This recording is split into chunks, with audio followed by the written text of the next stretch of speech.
खैरपुरमा सिंधियाना news net व reporter Faheem Zaidi Mujib मरकज़ी तंज़ीम RI जो सरबराह हाजी अब्दुल मजीद आरआई मीडिया से ॻाल्हाईंदे चयो त एक दिन भी हमारा काम नहीं रुका। डेली बेसिस पे यहाँ पे बच्चे काम कर रहे हैं और ये सारा सामान लोगों के घरों पे दिया जाता है।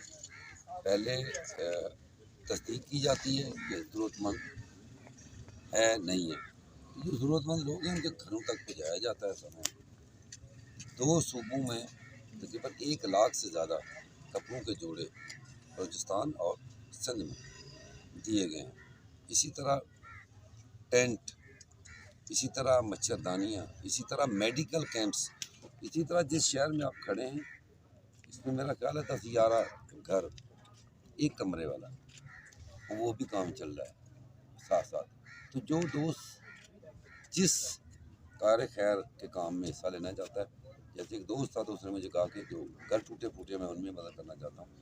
इसी तरह आई कैम में भी बहुत सारे लोग मदद करते हैं और मुख्तलिफ बरादरियाँ मदद करती हैं। इसमें मेमन हैं, राजपर हैं, सोलंकी हैं, छजड़ो हैं, वो तावन कर रहे हैं और ये काम चल रहा है।